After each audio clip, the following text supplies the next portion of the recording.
السلام علیکم ورحمت الله. نن زه تاسو ته ډېر ښایسته سفر ویم چې موږ روان یو انټرلاکن ته. انټرلاکن تاسو د جاوید چودھری صاحب که کالم ویلی وي په هغې نه به تاسو ته پته ولګي. په انټرلاکن تاسو په ګوګل کې سرچ کړئ، ډېر زیات ښایسته دی او د سویزرلینډ زړه ورته ویلی کېږي. دا یو ټورست سپاټ دی او د ټولې دنیا نه خلک دلته راځي. ډېر زیات مشهور هم دی، خلک ورسره ډېره زیاته مینه هم کوي او هلته کې ډېر ښایسته ځایونه دي. د هغه مختلف ځایونه دي هلته کې چې هلته خلک ځي چکر له. چیر لفټ هم ورکې شته، بوټس هم ورکې شته او خلک ډېر زیات انجوای کوي. نن زه خپل فیملی سره هلته روان یم او زمونږ چې کوم زما دوست دی علیم خان صاحب، هغې زما سره لګیا دی، ډرایوینګ کوي او هغه مې لګیا دی ځان سره بوځي. نو الله پاک دې له جزای خیر ورکړي. نن موږ دا پلان کړی و، کور نه موږ روټۍ هم ځان سره جوړه کړې. علیم خان به یې راله ښایسته روټۍ تیاره کړې ده او کولډ ډرنک یې هم راغوښتي دي، ښایسته چای هم جوړې کړي دي او چېرته ښه پکنیک سپاټ راشي هلته به کینو، چای مای بس کو. بیا به زه تاسو ته د انټرلاکن دا خوبصورتي هم ښیم.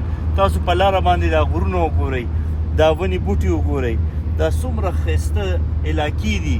بیا د دې ډېره زیاته خوبصورتي تاسو ته په دې ونو کې ځکه هم ښکاري چې دلته کې داسې ونې نه دي. دا ډېرې زیاتې سرسبز او شاداب دي، ټول کال ولاړې وي، په لکونو اربونو ونې تاسو ته ښکاري او بلکل ټکې شنې او غټې غټې ونې. د یو ونې عمر 2-3 سوه کاله دی او دلته کې دا قانون دی چې یو ونه لړه شي 5 ونې ورسره نورې کرلی کېږي. نو دې د وجې نه دلته ښکلا ده، نیچرل بیوټي ورته وایي. دلته کې د هرې ونې خپل نمبر دی او دا څومره ونې چې دي لکونه کروړونه په دې باندې خپلې نمبرې لیکلی شوي. دا د حکومت په نظر کې وي.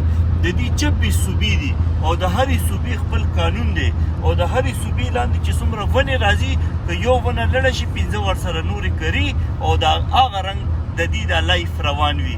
دغسې تاسو وګورئ، دا سمندرونه وګورئ، د دریاونه وګورئ، د دې دا پاکې اوبه وګورئ. د ټولې دنیا چې کوم اکسیجن دی هغه د مختلف ملکونو نه خپل فیصدونه ښیي چې دومره دې ته میلاویږي. د دنیا ډېر زیات اکسیجن دا د سویزرلینډ نه ټولې دنیا ته میلاویږي. او دغسې د دې دا دریاونه وګورئ، د اوبه دلته ډېرې واورې کېږي، هغه واورې ټول کال بیا ویلې کېږي او ډېرې سپینې او ښایسته اوبه دا په دې سمندرونو کې لګیا شاملېږي. نو دا انټرلاکن دا لاره دا ډېره فیمس ده. د انټرلاکن خوبصورتي دا ده چې دلته تاسو کله راځئ نو تاسو د لاره به انجوای کوئ، د دې اوبه به ګورئ، د دې ښایسته ونې بوټي به ګورئ، د دې دا هر یو شیز به تاسو انجوای کوئ، تاسو ته به مزه درکوي. زه تاسو ته ښیم لګیا یم د دې دا خوبصورتي، د دې دا شیزونه او زموږ دا سفر به تاسو سره همداسې روان وي چې زه تاسو ته د ټول انټرلاکن لاره مو ښیم، د دې خوبصورتي هم درته وښیم. په انټرلاکن کې کوم شیزونه دي هغه هم زه تاسو ته په دې ویډیو کې وښیم او تاسو به په دې 3-4 منټو کې د ټول انټرلاکن سیل ما سره په سویزرلینډ کې وکړئ. ډېره مننه، ډېره شکریه، خوشحال و آباد اوسئ.